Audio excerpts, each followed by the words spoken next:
legalizefreedom.com. Why are we here? Where do we come from? Where are we going? From the nature of reality to the future of humanity. Listen without limits. Unchain your brain. Change your thinking. Change your life. legalizefreedom.com.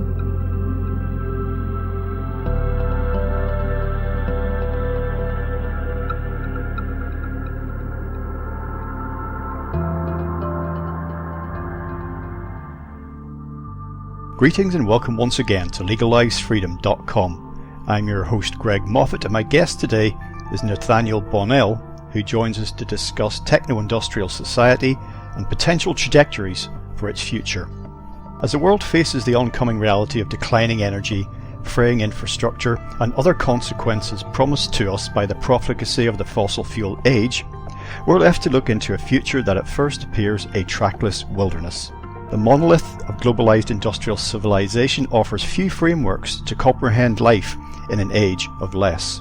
It has dealt with its impending implosion with procrastination and denial. And yet, if we're to survive and even thrive in the future, we must have stories. For narrative is how we make sense of our world. But popular fantasies of Star Trek type utopia or Mad Max-style Armageddon bear very little resemblance to the futures we're actually likely to get. Neither paradise nor apocalypse, and certainly not an easy continuation of the business as usual of the last few decades. Instead, we and our descendants will do what people always do. Figure out creative ways to keep doing all those things that make up life. The loving and hating and laughing and crying and all the rest in the times we've been given. Hello and welcome, Nathanael, and thank you so much for joining us today on legalizefreedom.com. Well, thank you for having me. Nathanael, today we're going to be talking about a number of things, your life, your work, specifically with New Maps, which is a periodical concerned with de-industrial fiction. We can set out all of the terms if people are not sure what all of that is. Do that shortly. The overarching topic is really in this early part of the 21st century, where our civilization is headed, particularly those of us who live in advanced, quote-unquote, advanced industrial civilizations. Before we dive into all that, just tell listeners a little bit about your background and your work in general. Well, I guess my background as it's relevant to this, this is the first publishing endeavor that I've really gone into. I did some things in college that were just they were college little small projects. But this is kind of my entry into the publishing world. But I've been doing it for 2 years now, and I'm pretty happy with where I've gotten with it. I've also done a lot of stuff with typography and book design with that same college publishing thing, and some font stuff that I did earlier on in life. So that's like the aesthetic end of it. So the work that I'm doing here with New Maps is I'm just publishing this quarterly magazine, and a lot of people, when they hear that I'm publishing a magazine, at least over here, they expect that it's what they call a zine, and they expect that it's like photocopied 8.5 by 11 sheets of paper, with real. A lot of that Xerox noise in there, and some, poorly put together, printouts from the computer. But it's properly printed. It's bound like a real book, and it's about 100 and some pages long usually. It's got usually 5 to 7 stories in each issue, from authors all over the world. A lot of the time they come from here in the States, but I've gotten actually quite a number of authors from the UK, and all over the Commonwealth, and occasionally from even some other places too. I've got a fairly frequent contributor from France. I guess I won't go into too much of what de-industrial fiction is, because I guess that's going to be the topic of the whole hour. or at least some of it. So I'll leave that for a little bit from now. Well, what we can just briefly say as we start, deindustrial fiction, and it's just a little quote from your website, as referred to in New Maps, and generally I think simply means fiction set during or after the long decline of industrial civilization.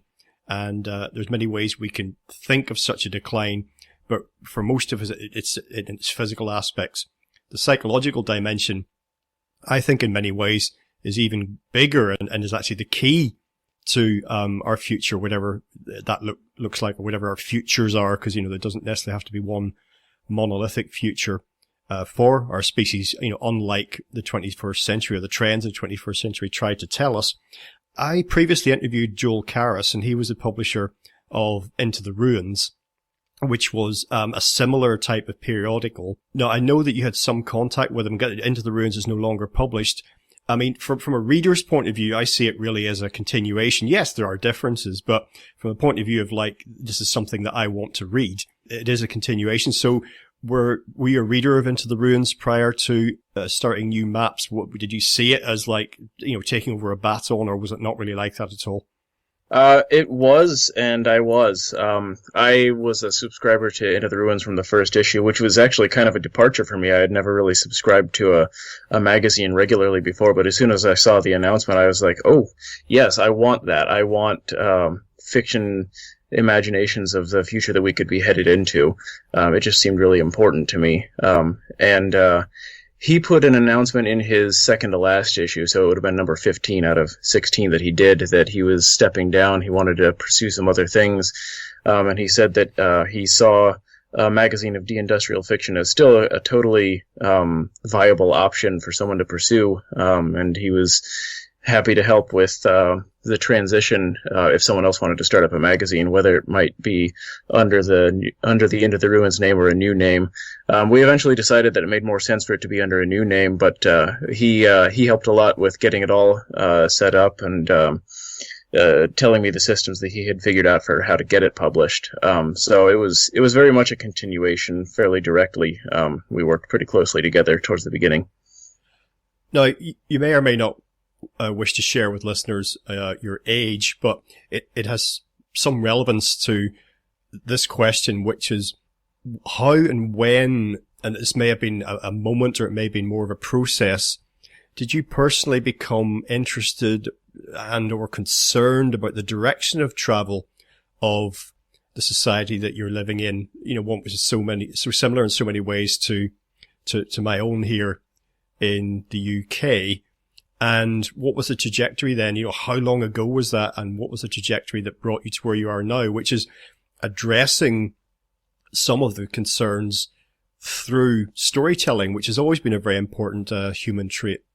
Well, I'm 33, and I've thought about what it was that got me down this whole road before, and I don't know that I can really pinpoint any particular genesis to that, but it just does seem to me like when I was a kid, I think it started out in nature. I always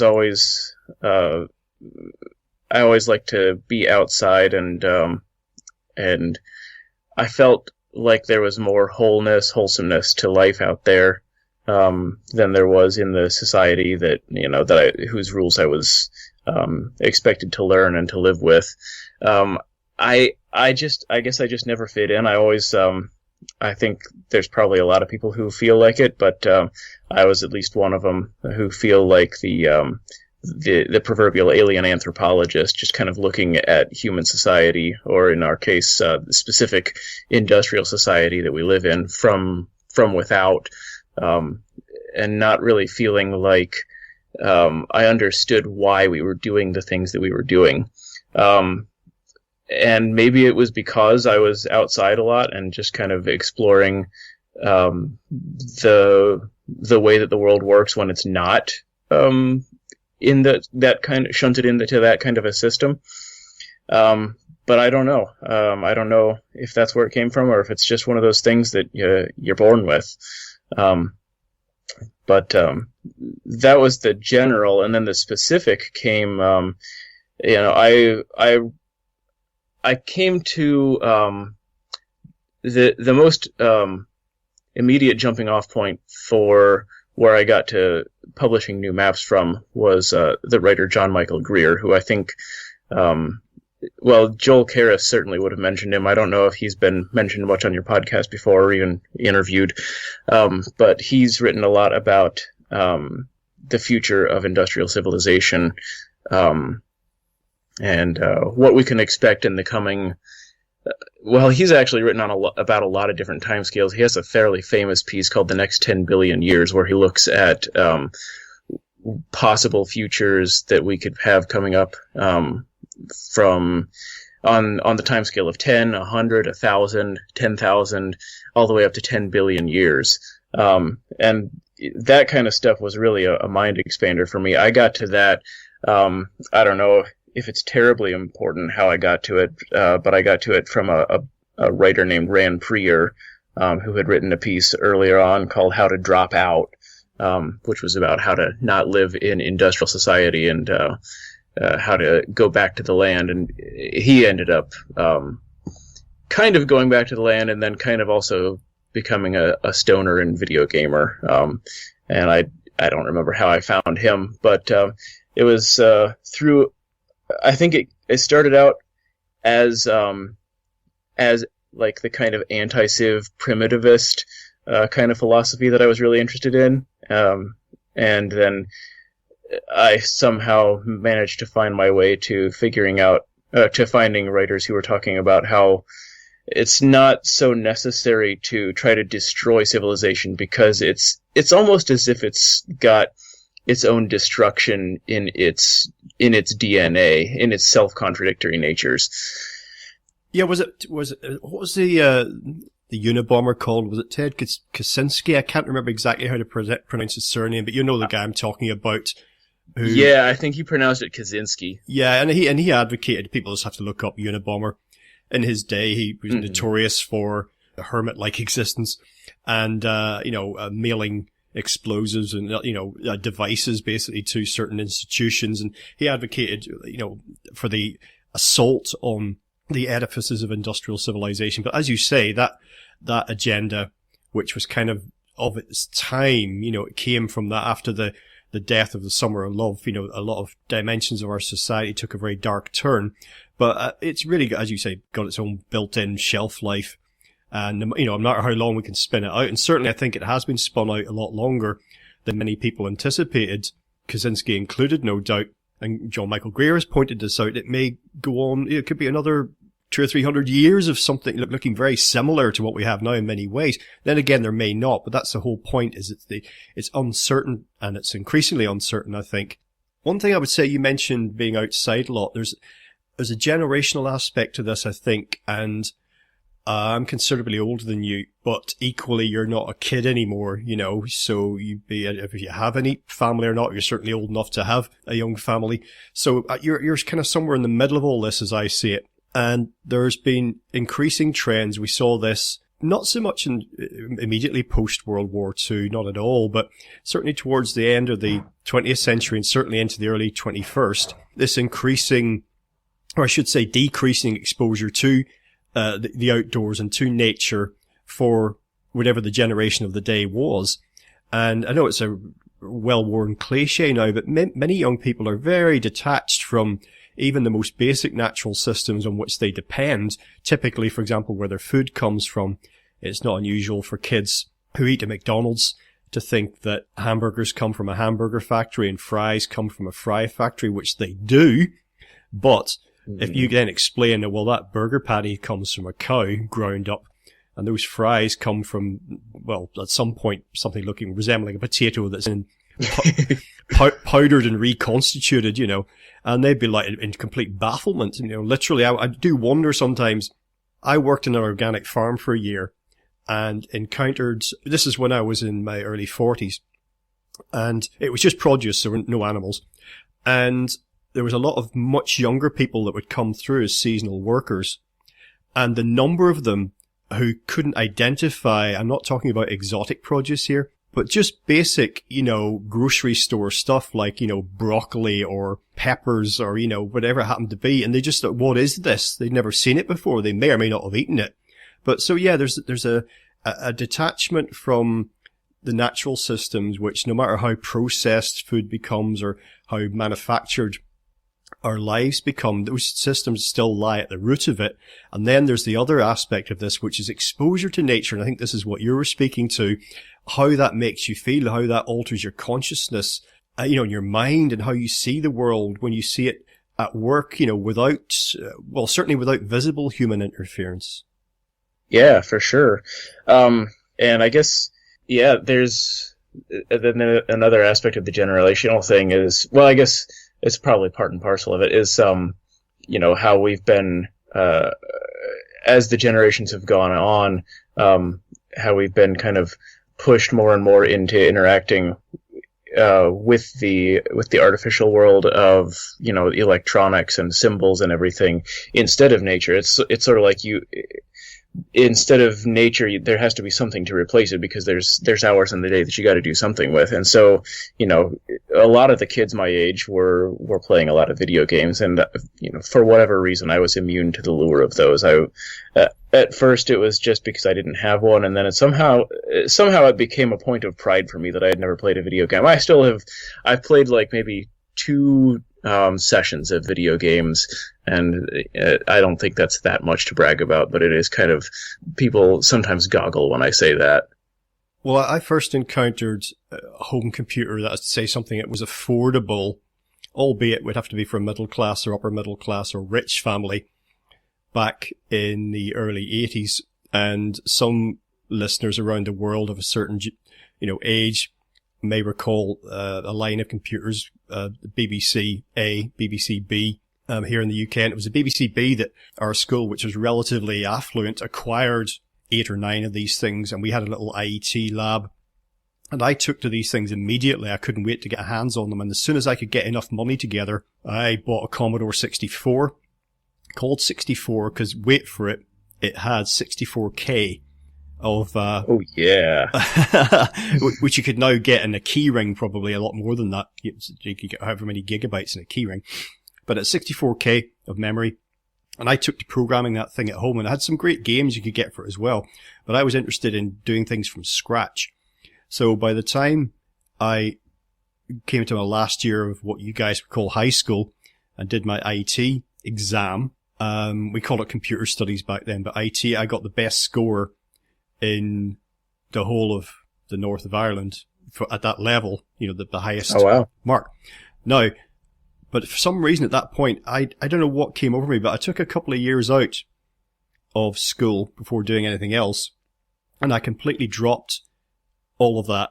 I think I could see where it was going, and I could so easily have become a computer programmer. It would have been the easiest. It could have been a much more lucrative thing for me to have done than I did do. But yes, I don't know. I had this uneasy feeling about it. Not maybe for me personally, but just the general trend. And look, here we are talking across the internet via this free software. And even though you're publishing hard copy, you're still making use of information technology. I'm sure your printers are. My entire media presence now functions in, hardly ever in print. So we're not denying all the sort of cornucopia of wonders that technology, including information technology, has brought us. It's just that our relationship with it, I think, has become unbalanced. And we've failed to, I think that our own human consciousness, our level of consciousness has been advances in that. The evolution of that has been outstripped by the pace of technological advancement, and that's left many of us reeling, just not quite knowing how to react or how to live in this world. It's left others mesmerized and entranced with the promise that technology can solve any problem and fulfill any promise. And I think that's our predicament. Yeah, and there's a book that I really need to get to reading. I just finally looked it up the other day, but I haven't read it yet, called Future Shock, and I think that's a fairly foundational text about that, but I can't say much more because I haven't actually read it yet.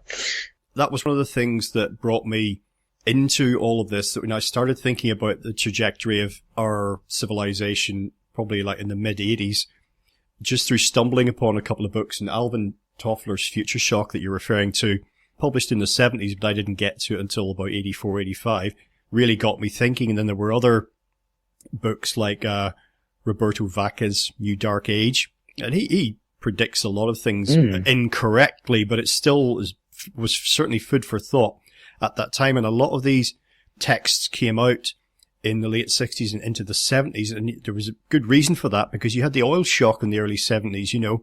And once again, John Michael Greer, who, by the way, has been my guest multiple times. I've lost count of the number of times he's been on the show. I thought I remembered that. Yeah, now he pointed out, of course, there was this window of opportunity as he saw it for appropriate technology and rebalancing our reliance on, you know, fossil fuels, etc., etc. But that was, lots of moves in that direction were made in the 70s. But then there was a real change as the Carter administration, just to use the US as an example, was overtaken by the Reagan administration. It was morning in America, and suddenly it was boom time and consumption time again. And you only have to look, even if you didn't live through it, you only have to look at the culture of the 80s to see the conspicuous consumption and the mindless optimism and everything that came with that. Yeah. You go from the crunchy granola era, the hippies, and then you've got like they called it the me generation, or the me decade. That's exactly what it is. And I guess it's just sort of the Reagan-Thatcher consensus that they had that decade. Well, the milieu that you're operating in now, with new maps, of course, there's been a long history of what's effectively de-industrial fiction. You point this out, on a piece on your website going right back to, The Machine Stops by E.M. Forster, and earlier than that actually, but that's a famous example, quite a short story. And it was not only the books I mentioned, like, you know, Future Shock, but it was a lot of dystopian fiction, again, published predominantly in the 1970s, which I was picking up in the 1980s. Again, that made me think. And as I mentioned earlier about us humans being able to think about our dilemmas, our problems, our potential through the medium of fiction, it sort of allows us just a little bit of a remove from reality, I think, in some ways. So yeah, what could be called de-industrial fiction, or whether you just want to call it dystopian, because, you know, a de-industrial future doesn't have to be dystopian per se. A lot of people think that's the default. It doesn't have to be, but whatever label you want to use, you know, there's been a long history of writers and thinkers going, hang on a minute, you know, should we be doing this, or should we be doing that, or, you know, where are we headed, you know? And writers, I guess I tend to draw a distinction between dystopian and de-industrial fairly consistently, but I think it's kind of in how you look at it, because I think there's a lot of people who are really all about the you know, the technological future and you know, all the techno fixes for everything, that, you know, the people you were mentioning who are just kind of in love with the idea that technology can solve everything, and that we're on this, you know, this grand march of progress, that's just it's gonna culminate in Star Trek, basically. And people like that, I think, would view anything that's under the de-industrial fiction banner as tantamount to a dystopia, because it means that we didn't get that Star Trek future. It means that we're not colonizing Mars and going out and founding, you know, the Federation, the Star Trek future. But I think it's very different. I mean, dystopia, I think of, 1984 or like Brave New World, where it's this, everything is completely and totally controlled by the government or some awful power, or for example, maybe it's like The Road by Cormac McCarthy, where you've got a completely, well, I guess he doesn't really specify the nature of his apocalypse, but the entire world is dead. Besides The Road, you've got a lot of people who've written about futures where all life is seized because of some folly of humanity or other. Dystopias basically are like the world has gotten worse than it's ever been, or it's gotten as bad as it can possibly get. And there's something to be seen. There's something to be gotten from that in extrapolating trends, but Ursula K. Le Guin had something in her foreword to The Left Hand of Darkness where she says that if you she says that a lot of sci-fi is the result of extrapolating something out to basically it's reductio ad absurdum, and if you take anything to its extreme, it's basically cancer. And she says that what she considers to be more interesting sci-fi is thought experiments. So, like, what if this were different? And I think De-Industrial partakes more of that, although I think it's, I guess it's the thought experiment of not so much what if this were different, but more like, what will this be like, down the paths that we're currently headed down without needing to go to the extreme of exaggerating it all to its logical extremes, because there's plenty of interesting psychological dimension to be found just in where we're headed without all of that exaggeration. We're going into territory. It's been explored before in the history of humanity, but it's really a special case, kind of, that we're heading into the kind of future that we're going to get with the lower energy and the less technology that we'll be able to sustain coming from such a high technology state. There's going to be a lot of adjustment, and it's going to be, it's going to take many generations for people to come to terms with the world that we're going into, and it's going to take probably centuries of cultural adjustment and cultural reinvention, just as it's taken. We still haven't caught up in our culture with the technological changes that have been wrought already, and that's kind of why we see so much dysfunction. I suppose if it were possible to have the kind of technology that we have right now sustained for thousands of years, we probably would have a culture that would catch up with that, and would have sort of functioning norms around how to deal with the kinds of technologies that are around it. And I think there's probably some books that I could come up with to name where that has arisen. But as it is, I don't think there is a possibility of that being sustained. And it's been a century and 2 or 3 centuries, really, of very fast change, but the fastest in the last century and a half since you get the invention of the railroad, and then the electricity, and then information technology. The psychological makeup of the world has been changing very fast. Well, we live in a very sort of either-or culture, don't we? Black and white. We see that in the bitter, vitriolic nature of public debate these days on any subject. It's a war of words, if not a physical war. People attacking each other in lieu of actually discussing anything. As far as the future goes, as for science fiction fans, two of the main types that, there are grey areas here, but two of the main types that I read a lot of in my teenage years were the aforementioned dystopian one, societal collapse. Whether it was a high-tech dystopia or whether it was, some kind of societal collapse dystopia. Or on the other hand, it was space operas and what they call hard sci-fi, which involved, interstellar travel. There could be conflict and strife in all of that, but it was against a backdrop of extremely high-tech, sometimes time travel, teleporting, all that sort of stuff. And that was a clear division between these two things, and they were both very popular in their own right. But we are afflicted by this sort of thinking, whether it is in popular culture or whether it's in just our general societal culture, in terms of thinking about the future.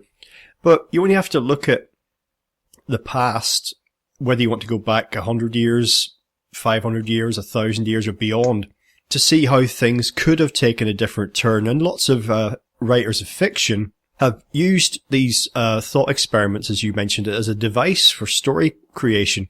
So, for example, classic one would be the Roman Empire at its height.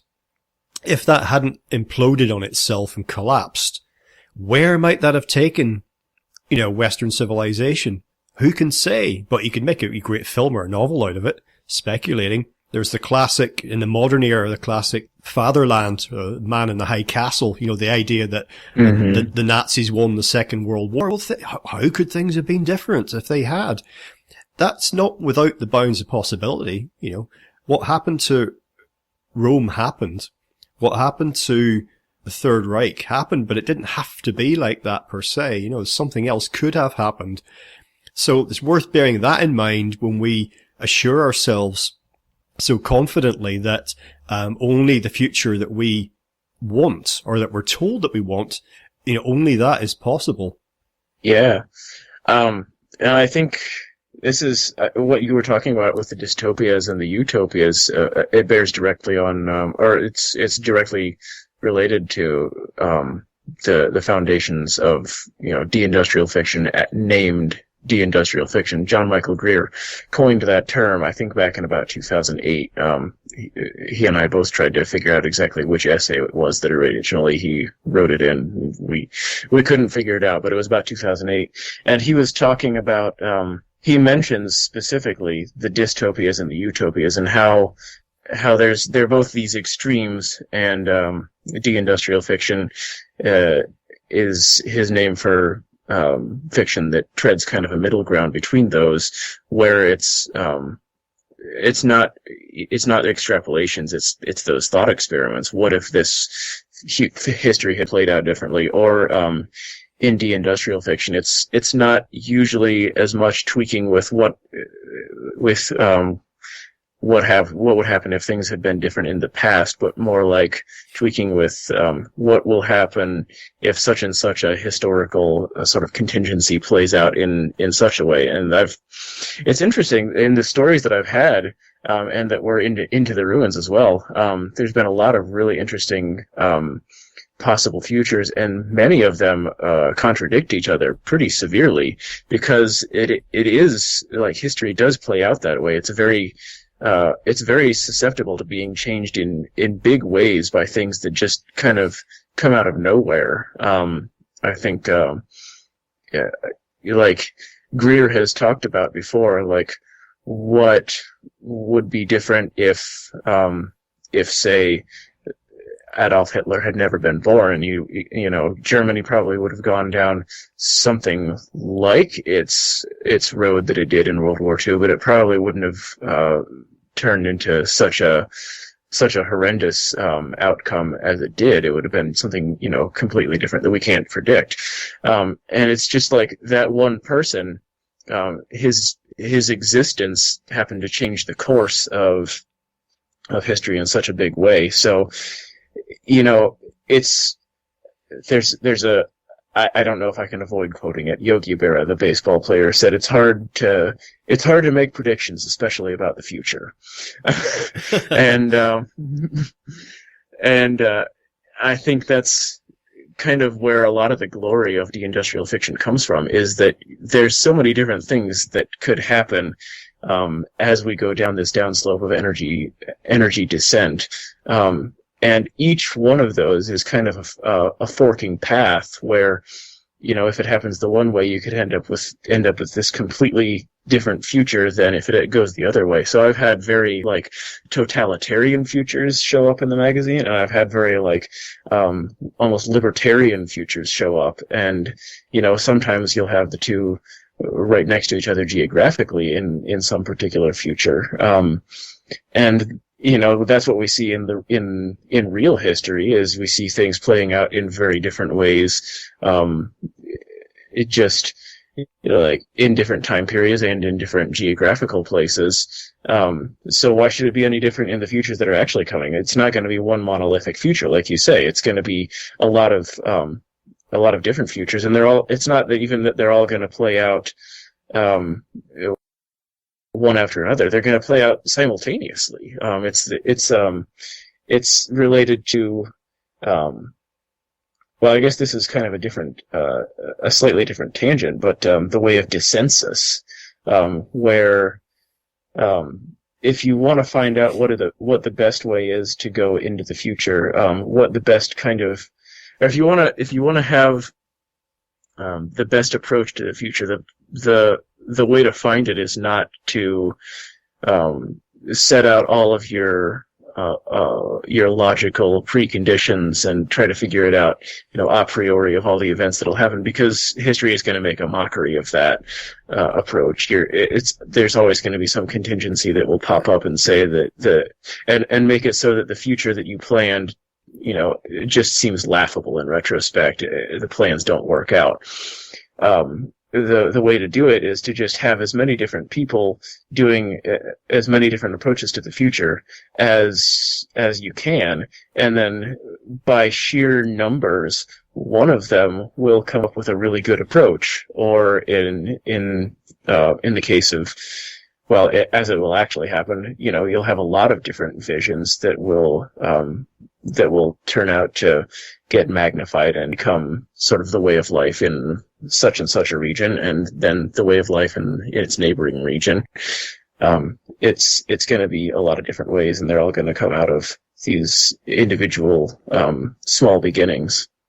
Yeah, when people say sort of, talk about planning their lives, I say, oh, good luck with that, really, like, don't get too attached to it. But you see what you're describing, the opposite of dissensus, the consensus in these big monolithic ideological, political and social schemes where it's all or nothing, and it only works if everyone's brought on board. You see, that's very religious, actually, because the problem with seeing things in a way that functions as religious means that anyone outside of your system is kind of evidence that you can live without your system. Whereas a lot of, as I say, these grand schemes, particularly of the totalitarian variety, they demand this absolute loyalty and absolute obedience. Anyone just pitching a tent outside of their iron prison is then seen as evidence it doesn't have to be that way. So that's why it functions as religious. But then in 1984, which you mentioned, you see, for me anyway, when I watched it, despite the arc of the narrative, nonetheless, because I always think when I read a story like that or watch a story like that, I tend to think about, what came before, what led up to this, and how did things pan out after the credits rolled, if you see what I mean, or after the last page was turned. And in 1984, I just see a system imploding. That concludes part 1 of our interview. Part 2 will be available soon in the subscribers area at legalizedfreedom.com. legalizedfreedom.com